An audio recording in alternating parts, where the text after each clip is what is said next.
What's going on, Soul Nation? Ginger Prime here with an Anthem loot and equipment update. Finally getting some solid information about the future of Anthem Next or 2.0, whatever we want to call it. As a longtime player, as somebody who is rooting for this game to really achieve what it set out to achieve back in 2017, I'm excited to see we're finally got this update from Christian Daly, who assumed control of the studio, and we have not heard from him until pretty much recently when he started tweeting, and now we actually have his blog, which is going over the loot details. Guys, let's dive into this article. I cannot wait to get your thoughts in the comments below, but let's go ahead and begin with hello again. I hope this finds you well, and I appreciate everyone's patience as we work through the right timing for new information. We're excited to share with you our next blog, but I also wanted to be respectful of the larger conversations happening in the world. Recently, I started answering questions on Twitter, and I asked all of you the same, and what were some of the changes that you'd be most interested in hearing about, and the response was pretty awesome. Lots of good topics and themes, and an excitement to know all more about where we were going. So to kick this off, we thought it'd be a good starting place that we could go over our high-level goals and change what we were exploring with the loot system and the equipment. Before we get started though, I love that we were able to share the progress and give a peek behind the curtain, thank you. That said, the ideas, the images, the video clip below are works in progress and are all subject to change. Remember how the sausage is made. So if you guys don't know what he's talking about right there, he is committed to showing way more than we typically get in game development. And yes, I know Anthem 1.7 is out. Let's just leave that where it's at and let's look towards the future. That means things can change. What you see today could change. It's going to probably be upgraded. So don't look at it like this as it's weird to say as a truly released product, because this is hopefully the salvation for Anthem, but we'll have to cross that bridge in the future. Anyway, so let's talk about a satisfying loot experience. A good player experience depends on the loot system and being able to be extensible and robust, and a lot can go wrong, and a lot did go wrong. We fell short here, and we realized that building something new from the ground up was going to be required, starting with taking a look at understanding the best in class of what many great names that inspire us. Based on our research, along with your thoughts and feedback, we planned some high-level goals and changes that we wanted to try. A, we want to respect your time. That's actually one of the real critical pieces that the game has. With RNG loot progression, there's nothing at its core wrong with RNG progression as long as it's married to something that's what I would call static progression, something that respects your time, so that at the end of the workday, like if you and I went to work and then at the end of the day we rolled dice to see which one of us got paid, that's essentially the problem with Anthem's loot RNG 100% focus, and that only really came to light once you hit level 30 because you stopped progressing in terms of XP. XP was completely useless outside of like farming up coins as an alliance, which didn't really work because everybody abandoned the game. Anyway, I digress. So they want to increase the frequency of loot drops. They want loot to be viable more often. All items are better and more competitive, but there's still a chance of getting something exceptional. And all loot rarities have strategic value through progression. They want to embrace choice. You can pursue specific loot without relying on randomness alone, quests, specialized vendors, unique loot tables, and they want to modify your loot, including rerolling inscriptions and leveling up items. Thank you. I'm going to highlight this on the screen. This is what I've been talking about, what they need to learn from Phantasy Star, the ability to infuse, the ability to take your weapons and things that you have and upgrade them through progress, through XP, through all kinds of different methods, however they decide to do it. Hey, Bryn, looking good. So they just looking at this image here in development, we'll have to see critical quests, daily contracts, weapons, and power weapons. So this obviously starts to give me a little bit of a Destiny vibe, something where I can progress, something where I can kind of take control over my future in a way with progress and with loot.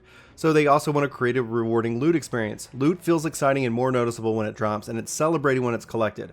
Rare items, aka walking treasure chests, create exciting moments to get a burst out all at once. And you can kind of see this video representing the progress. He grabs the loot, gets the coin, Bod battery, reforged leg, Gyra's wrath, yeah, and lightning gun. So it's telling you what you get when you get it, and that's actually, I think, really important. One of the things that the game really messed up on in pursuit of not having to have a stop and equip things. So we'll have to see how they address that in the future.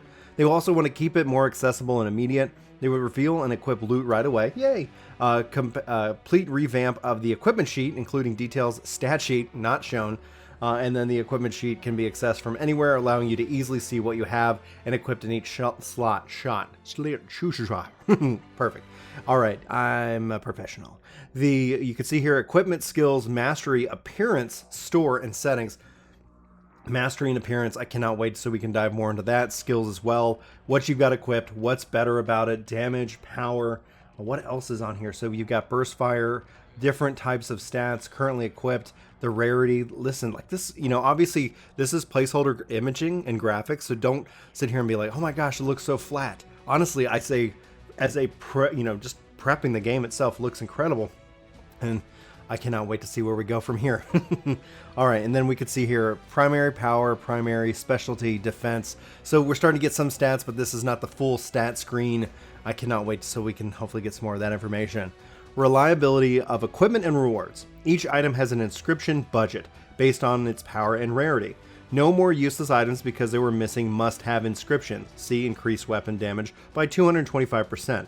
Exceptional items are about getting the exact types of bonuses that you want, instead of maximizing values on every bonus. Scale for the future.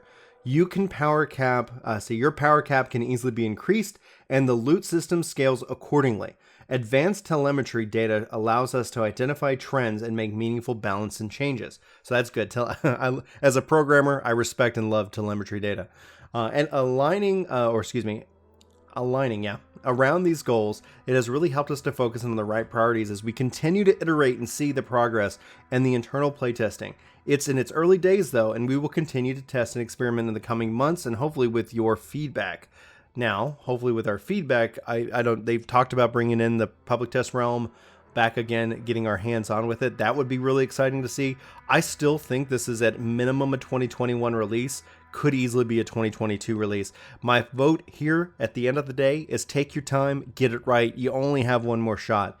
There was a core that's so awesome about Anthem, and I know I lose a lot of people when they're like, oh, you're praising this crappy game. Most from people who really didn't play it, but there's still a core. I'm praising the core of what was good about the game itself, and then it was just marred down by just indecisiveness, not really knowing what it was trying to be.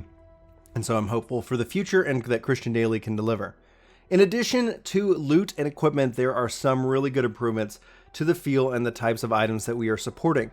Gunplay is overall more responsive, with enemies reacting to hits near instantly, with improved client-side prediction. We are looking into the role of melee items and builds, and of course being able to spend skill points to unlock new types of equipment and synergies. One of the things I am most excited about seeing is that the awesome new weaponry concepts based off the different factions. So you can see Freelancer, different weapons, Dominion, different weapons, Scar, different weapons, and Urgoth, different weapons. I really like the styles there. So until next time, I hope this helps gives the context of the changes that we're testing around loot and the equipment and what the future blogs may dig into. Changes like this are exciting for us, and we hopefully as you as well, but I want to set expectations that there is a lot of work behind each of these, and in some cases a rather large tech undertaking. This is not a quote-unquote easy fix, and it's going to take time. Thank you again for your interest, curiosity, and passion for Anthem. Please keep engaging online and asking questions and continuing to be a part of making the game better. Stay safe, be kind to one another, stronger together. Sincerely, Christian. So, what this doesn't say is why the hell should you be playing 1.7? This is great. Like, I'm not going to sit here and discount what he shared today. I can tell you hands down, this is what we need to hear. We need to have that conversation. We need to go forward. But why the hell should you play 1.7? And the answer continues to be don't, or wait. And I know there's a lot of people out there having fun, but they need to make sure at some point they can tell us, like, if my investment in 1.7 from a glamour or collections perspective, or some kind of nod to the current or the new next game, that would be important. There's a lot of questions. I know that people in the comments below, I see the questions and comments all around the idea of, like, are they going to charge you for it? What's their business plan? What's all that going to mean? And there's still plenty of things that we don't know. I don't think it's the right time to talk about that with the public, but at the same time, I think that this is a good first step overall. Cannot wait to see more about the future of this game, and I cannot wait to hear your thoughts on it. Guys, this is Anthem's update blog, finally, for the month of July. We'll have to see here where we go from here, and hopefully they open it up at some point to the public so we can start playing around in their test environment. Let me know what you're thinking. I love your faces. I love you so much. Hopefully you have a fantastic weekend. But for Ginger Prime, my name's Brian, and I hope to see you in my next video. But until then, take care. This video is sponsored by me, Ginger Prime. Hopefully you'll check out my podcast channel, Ginger Gaming Radio, which we have lots of guests, lots of great conversations, and even more highlights. Links are in the description below. Let me know what you think. Thanks.